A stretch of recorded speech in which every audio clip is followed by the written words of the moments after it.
But within their ranks, a drama plays out. Two hyena cubs, born in rival territories, struggle to survive as their clans wage war.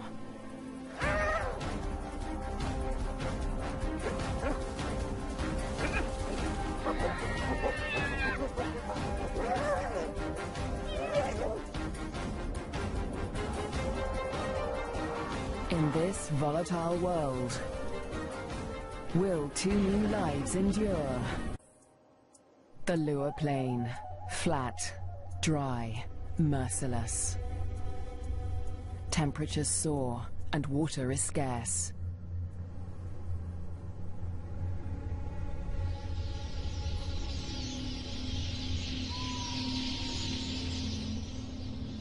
When the rains come, a wildebeest migration will flood into Lua Plain, but for now, only a few hardy adults stir the dust. Yet in this barren landscape, one of Africa's most underestimated predators has risen to greatness: the spotted hyena. Spotted hyenas are extraordinary survivors. Their powerful jaws crush through bone, and their cast-iron stomachs digest even rotting meat. Yet in many regions, these bone crushers hunt far more often than they scavenge. Female spotted hyenas are remarkable amongst mammals. They are larger, stronger, and fiercer than male hyenas. And they have the most male-like sexual organs of any female mammal. This bizarrely elongated organ was once thought to be a product of high testosterone levels in the womb, but today it continues to mystify scientists. The female hyenas govern the clans, led by all-powerful matriarchs. Neighboring clans are sworn enemies, and territorial trespassers are often viciously attacked. This story begins in Zambia, in the Lua Plain National Park,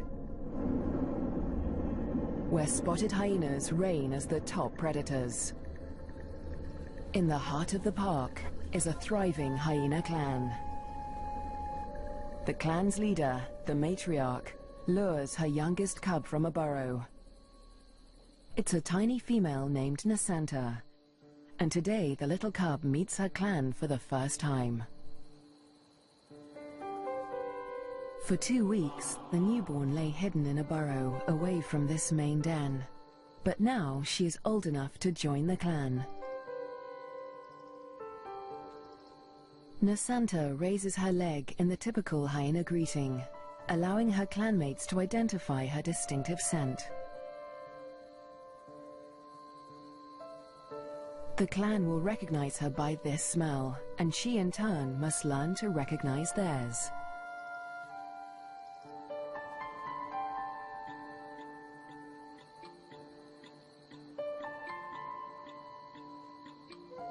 It's an important learning curve, since each hyena has its own rank, and Nasanta needs to know who's who as she finds her place in the clan.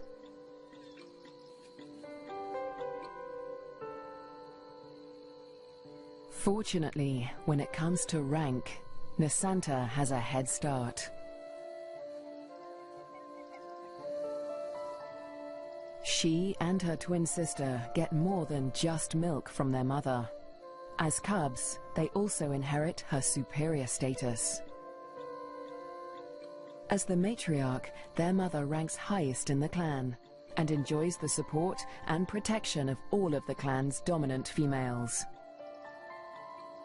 Nobody dares to confront her or her cubs. But not all hyenas live such charmed lives.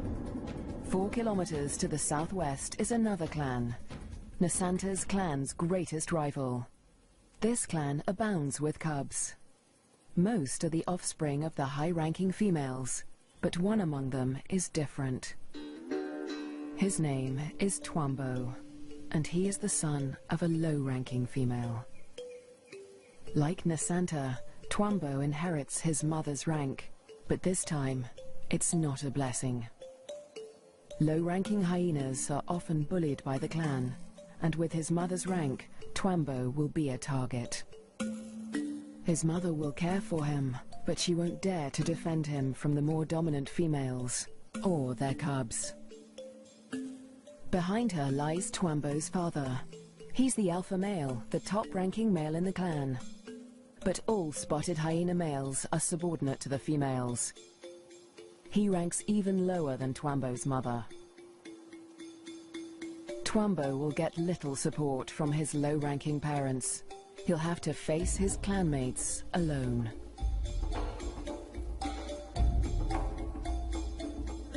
But for now, it's all good fun. At only a few weeks old, the cubs are more concerned with play than rank.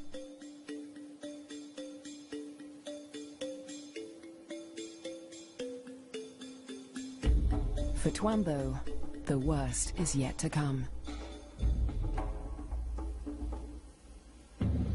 Twambo and Nasanta's home on the Lua Plain has a catastrophic history.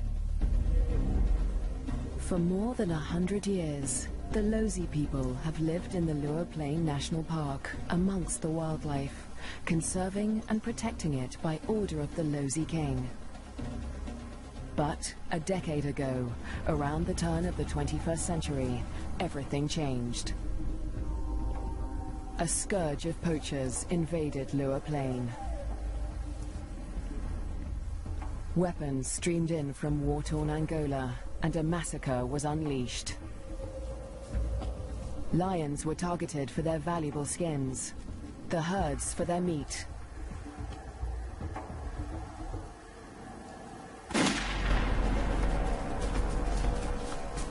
Death swept across the plains.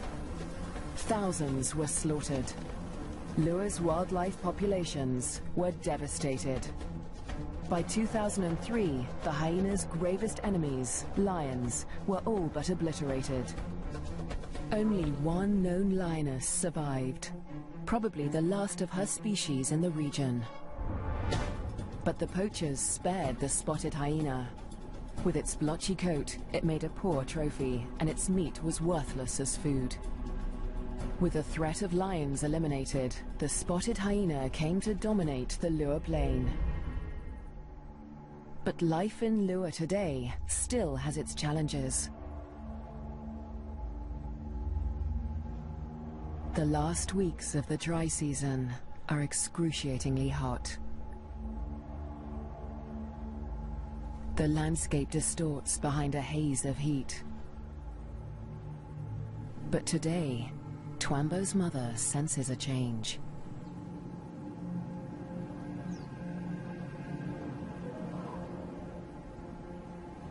A wind has picked up, carrying with it the promise of relief.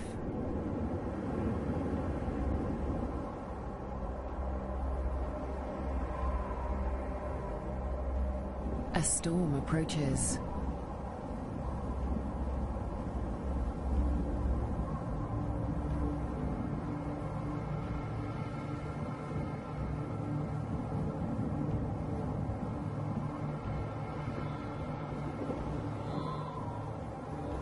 The wildebeest bulls revel in the anticipation of rain.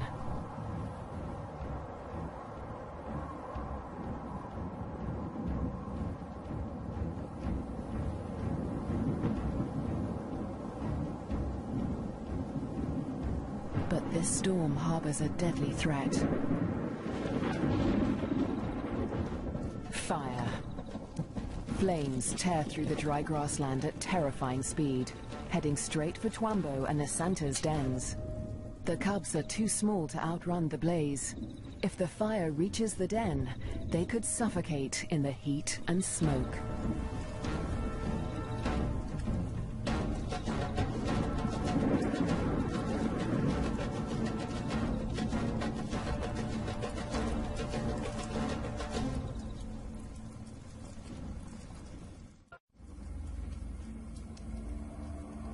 A new dawn brings the dying flames of the inferno.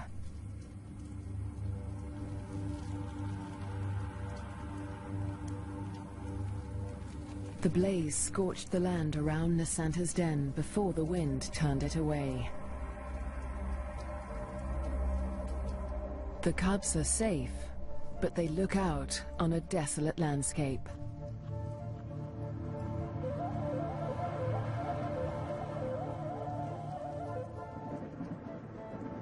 As the last embers burn to dust, the promised rain arrives at last.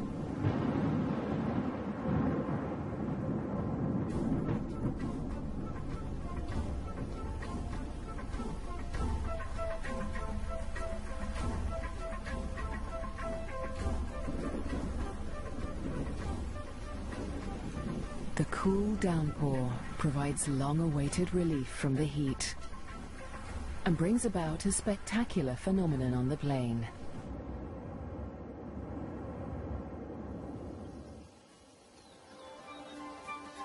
A few days after the fire, a carpet of pink lilies sprouts across the plains. Triggered by chemicals in the smoke from the fire, the beautiful bloom lasts only a few weeks.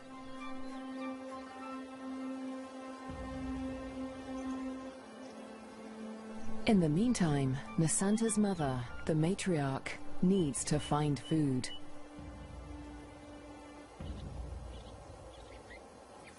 The matriarch heads north, where the first herds of the migration begin to gather, leaving young Nasanta untended at the den. Spotted hyena milk is so rich that Nasanta can survive without suckling for days at a time, so the matriarch can afford to venture far from the den in search of food. At last, she spots a telltale sign of a potential meal. Vultures.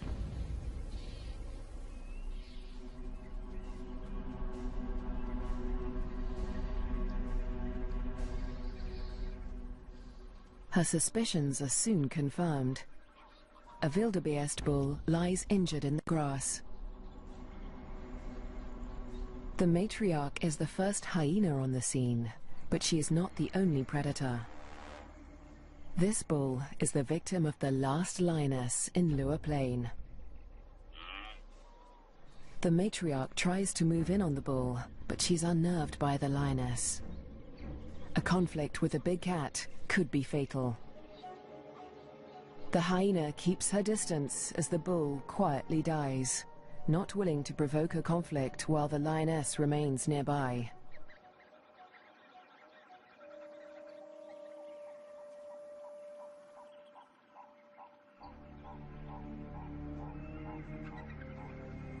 The circling silhouettes of the vultures can be seen from far and wide, guiding the matriarch's clanmates to the kill. In the darkness, the hyenas feast at last.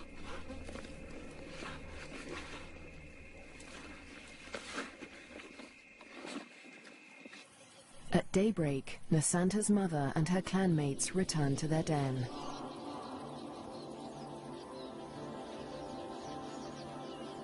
The matriarch rouses the cubs. Nasanta is larger now, and lighter fur marks her face and neck. The adults have returned with meat, a rare luxury for hyena cubs.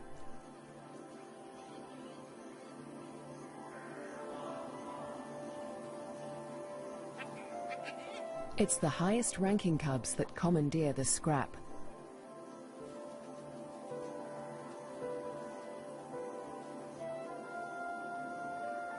Nasanta is lost to the feast, but she fights for her share.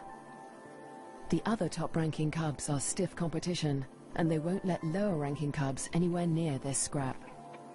As an adult, Nasanta will have to contend with highly competitive clanmates at kills.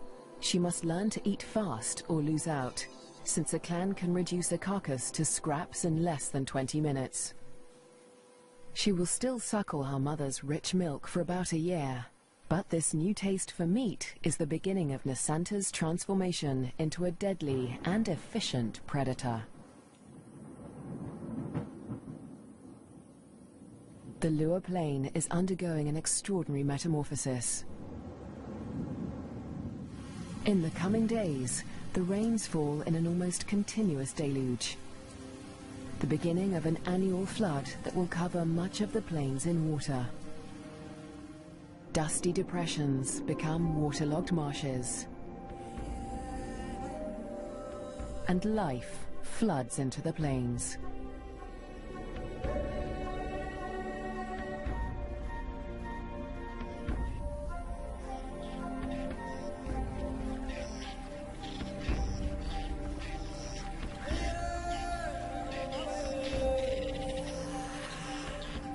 At last, the migration arrives. Just in time for the bountiful wet season, over 35,000 wildebeest descend on the plains, the culmination of the second largest wildebeest migration on Earth. Most of the cows are pregnant, and in the next few weeks, all of them will give birth.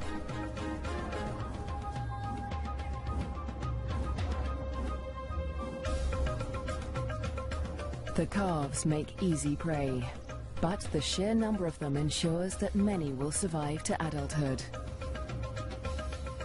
For the hyenas, the time of plenty has begun.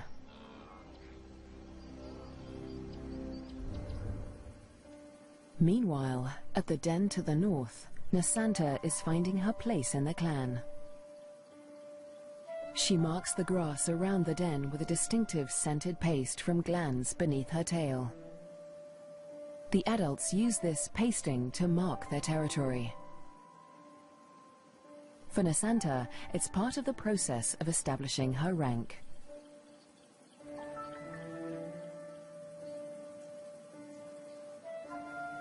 She is quickly learning to exert the status she inherited from her mother. This male flattens his ears behind his head as she approaches him, showing his submission to her.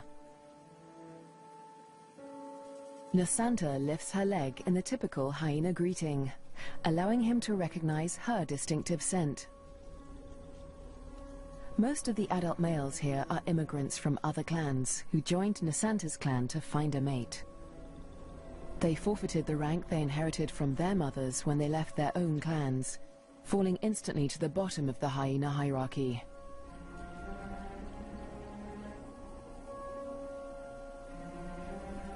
Despite Nasanta's age and tiny size, this male and all the other adult immigrant males in her clan are subordinate to her.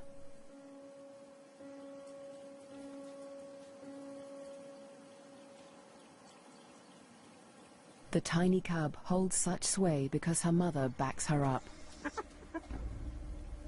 The matriarch often comes to Nasanta's defense, attacking low-ranking hyenas to reinforce her tiny cub status.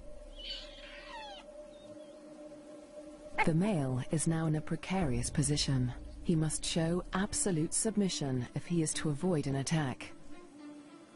Nasanta follows her mother's example, sniffing the male's genitalia. He bows and bobs his head to show his subservience.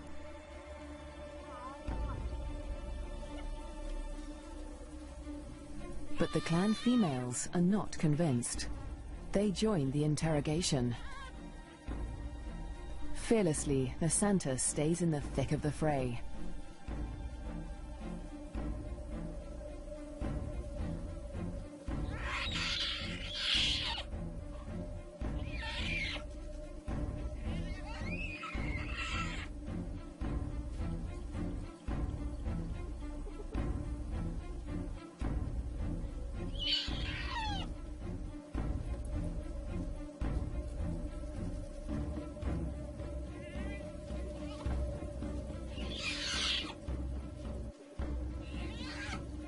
The other cubs are jumpy, but Nasanta seems fearless.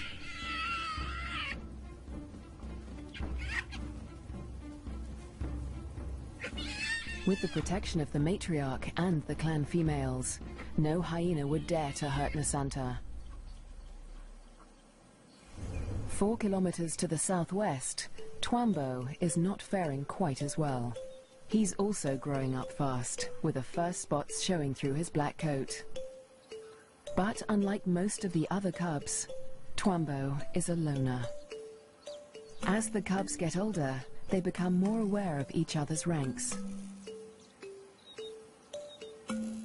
The higher-ranking cubs have built bonds with each other, forming relationships they will carry into adulthood. But Twambo has few allies in the clan.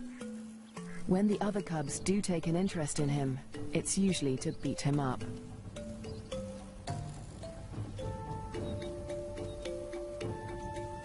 The older the cubs get, the more they pick on little Twambo. And unlike Nasanta, Twambo will get no help from his mother. He must fight his battles alone.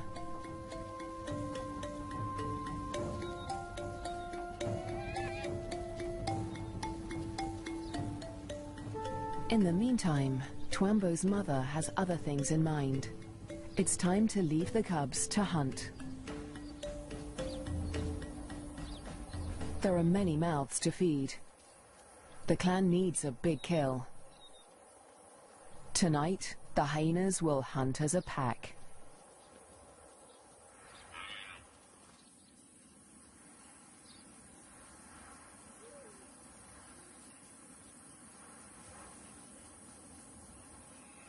The search for prey takes Twambo's clan dangerously close to rival territory. They are right on the border of Nasanta's clan's hunting ground. Clans are viciously territorial. If they're discovered, a conflict could break out, but it's a risk they are willing to take. They isolate a small herd of wildebeest, seeking out the most vulnerable targets.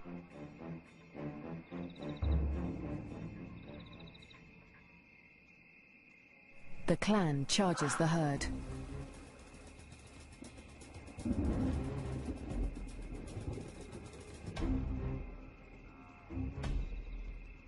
A cow bolts in panic.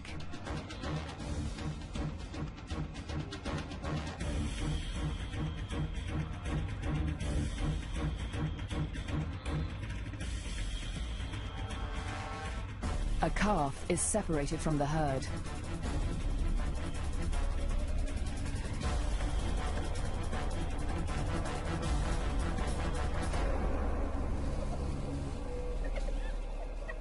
Both mother and calf fall to the deadly pack. But despite their success, the clan's proximity to rival territory makes them nervous. A violent clash with Nasanta's clan could end in serious injuries. They eat feverishly, dismembering the carcasses in minutes.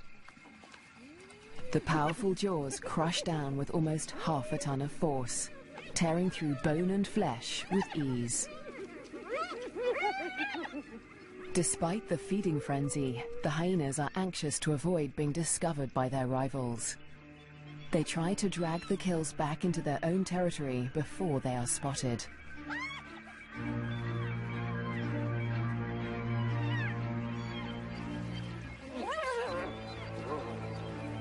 The move comes too late. A territorial patrol from Nasanta's clan has come to investigate.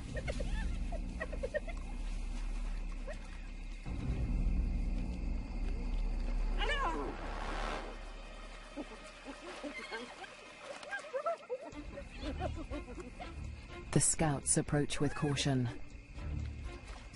as the intruding clan braces for a fight.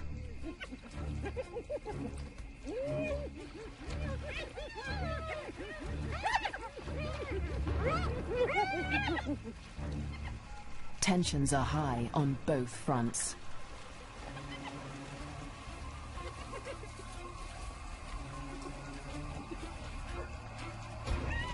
A few scouts try to approach the kill, but the intruders chase them off. The scouts are grossly outnumbered. They won't win this fight alone, so they retreat. But this battle isn't over yet. The scouts will return with reinforcements.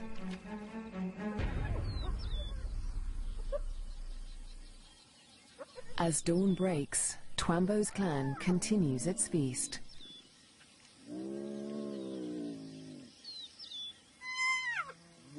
Lulled into false security, they hold their position, still precariously close to enemy territory.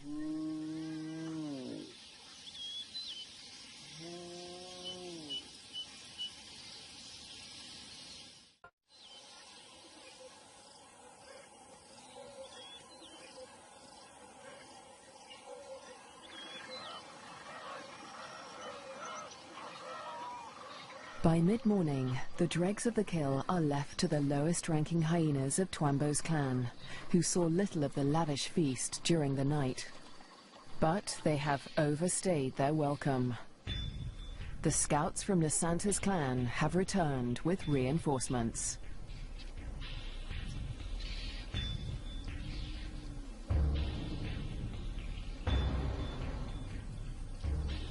This territorial infringement will not be taken lightly.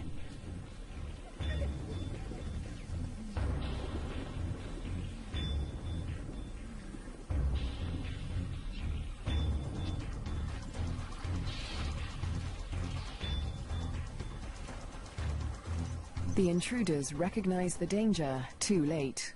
The full force of Nasanta's clan is upon them.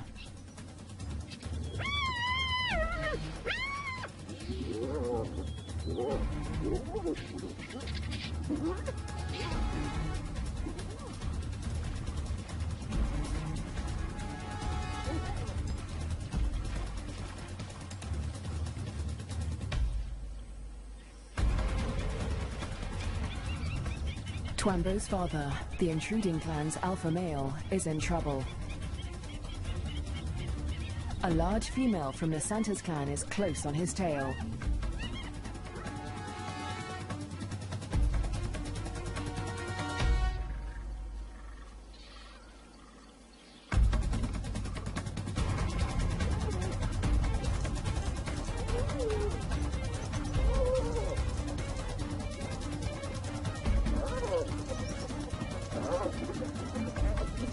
He is cornered.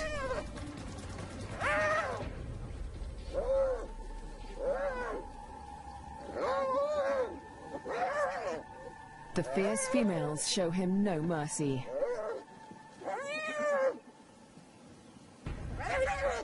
They target his spine and ears.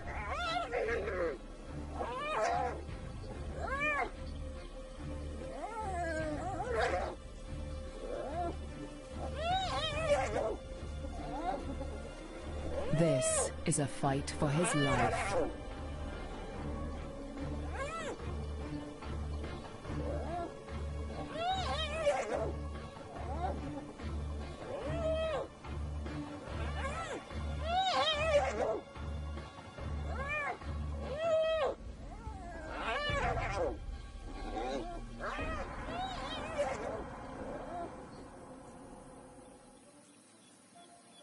As dusk falls, the battered members of Twambo's clan return to the den. Many are wounded, but only one is missing: Twambo's father.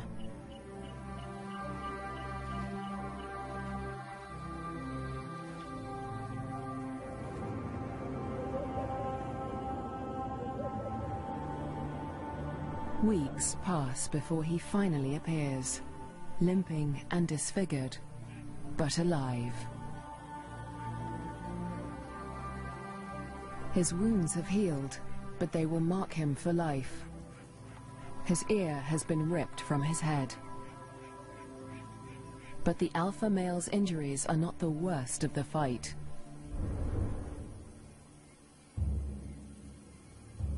At Nasanta's den to the north, a male hyena's wounds reflect the true horror of the conflict.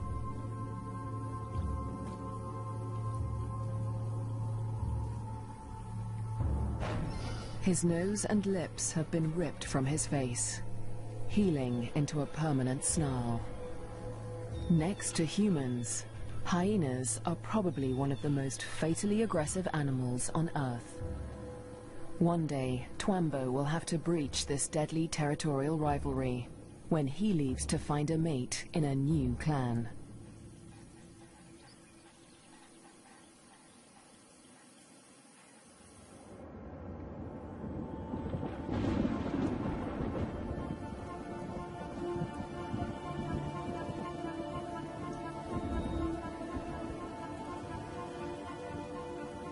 In the weeks following the clan war, the rains continue to fall in a ceaseless torrent.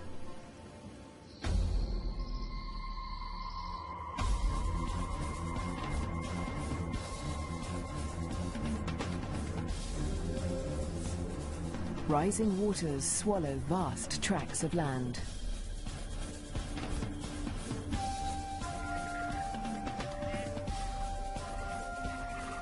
There is little dry ground, a blessing for the birds, but a curse for the herds that must wade through shoulder-high water.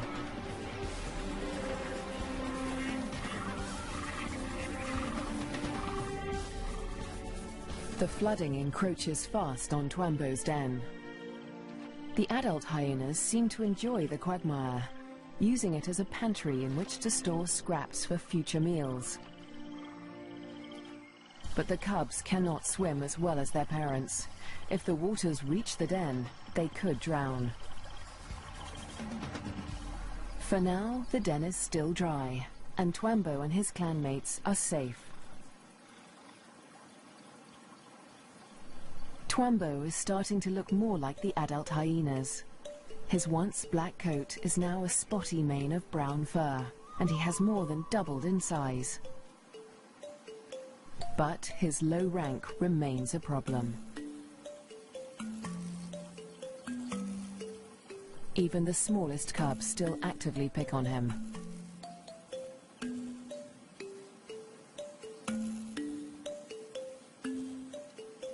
Fortunately, he's also becoming more independent and can escape his belligerent clanmates as he explores ever further from the den. But as adulthood draws near, the toughest part of his life approaches. Soon, instinct will compel him to leave in search of a mate from another clan. If he's not killed for intruding on rival territory, he'll have to struggle for acceptance into a new clan. What little rank he has will be stripped away, and like the adult males of his own clan, he'll become submissive to the clan females.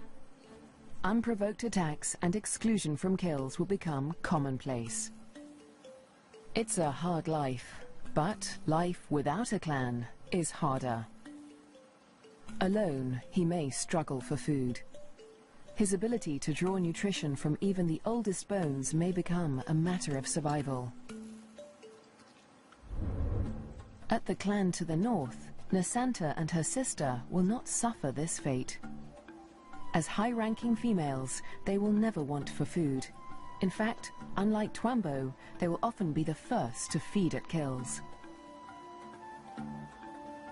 Much of the land around Nasanta's den is dry, and the matriarch guides the cubs through their future hunting grounds. Soon, they will even be allowed to join their mother on a hunt.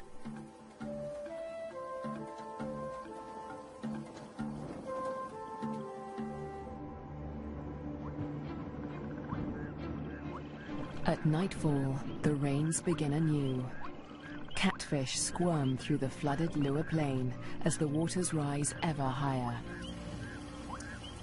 If the flood reaches Twambo's den, it could change everything for his clan.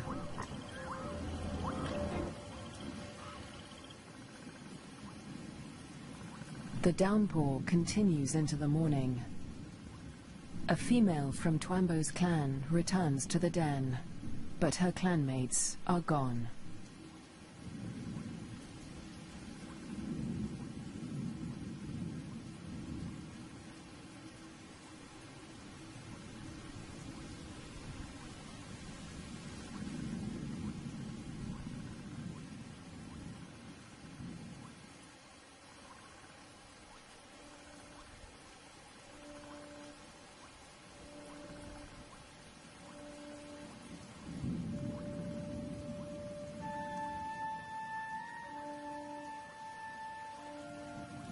The burrows lie empty.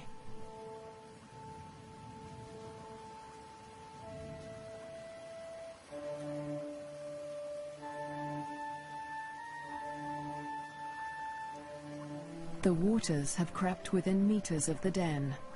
They are dangerously high. The cubs lack the size and strength to swim to safety and could easily drown in the deep waters.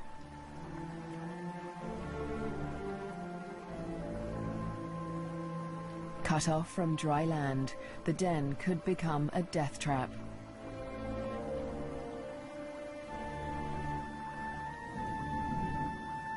The matriarch must have led the cubs out in the night before the waters reached the den.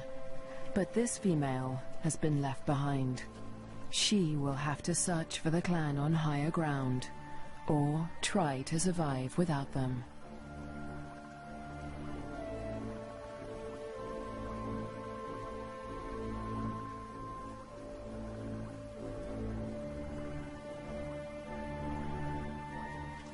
Was Twambo with the other cubs when they left? Or has he too been abandoned in the flood, left to search the territory for remnants of his clan?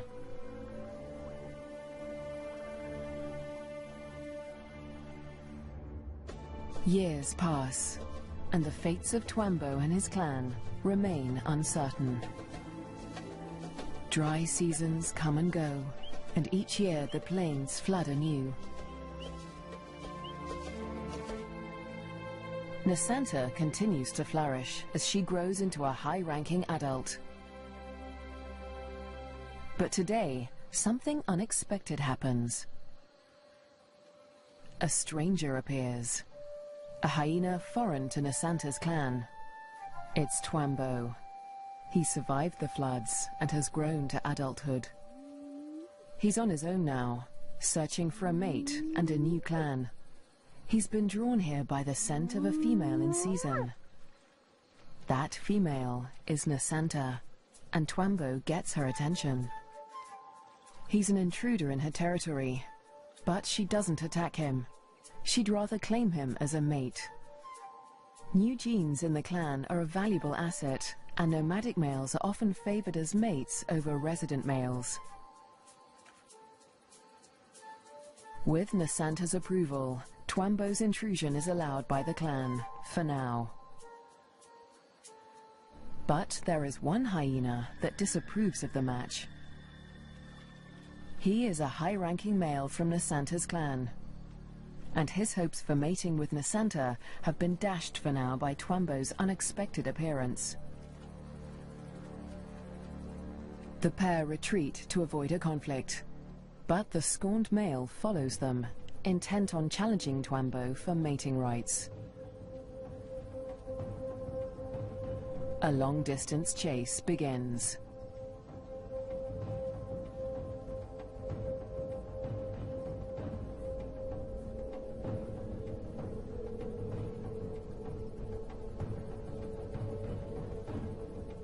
In the blistering midday heat, Twambo and Nasanta try to outrun their pursuer. But the male hyena won't give up. After a marathon chase, Twambo and Nasanta mate at last. But in seconds, the competing male catches up. He's still desperate to mate, but he will have to get past Twambo first. Mating is no simple task for spotted hyenas. Because of Nasanta's male-like genitalia, it takes much maneuvering for Twambo to cover her successfully. Without her consent, no male can force her to mate. But that doesn't stop the scorned male from trying. He attempts to mount Nasanta from behind Twambo.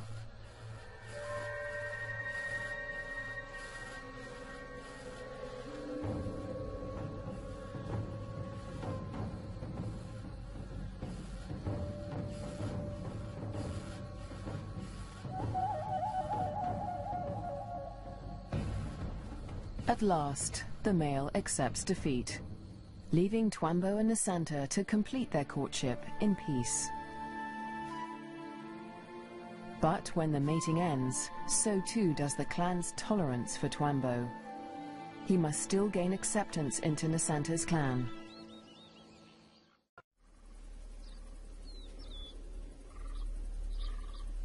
The next day, Twambo approaches Nasanta's den to attempt to gain acceptance.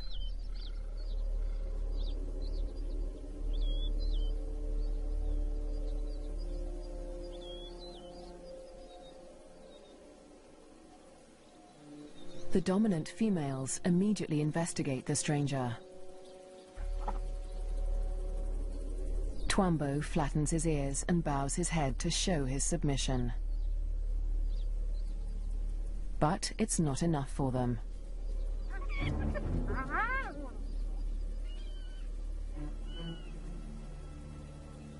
He's still a member of a rival clan, and they will attack him if he does not show complete submission.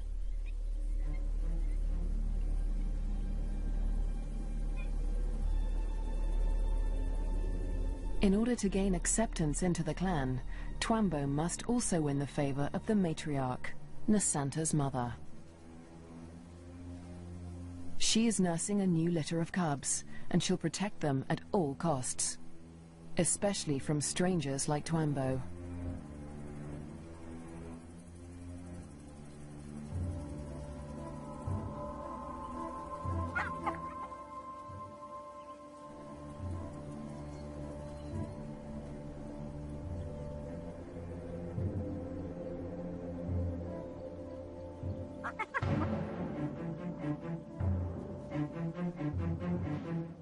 Twambo keeps his head low, showing absolute deference.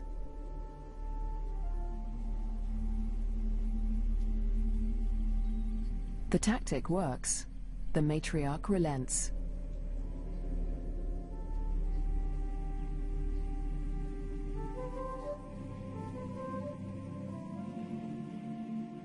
Finally, she allows him to greet her by sniffing beneath her hind leg.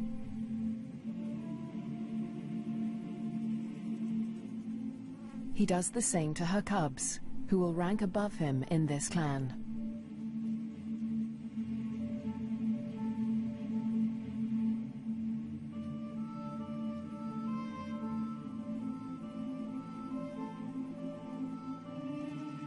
At last, he is allowed to lie down only meters from the matriarch. It seems that Twambo has been accepted into Nasanta's clan. Now, it is Nasanta that must face her toughest challenge yet. Over the next 4 months, her pregnancy comes to term. At last, the moment arrives.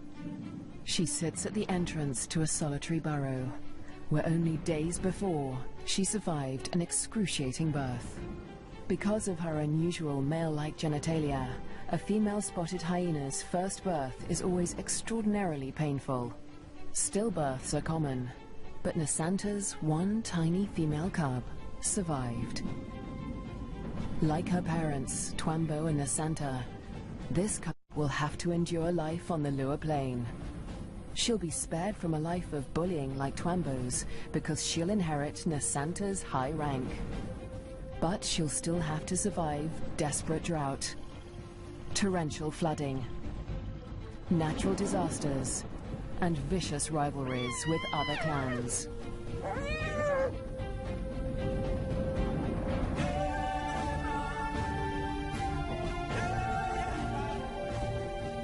She'll have to learn what it takes to become a bone crusher queen.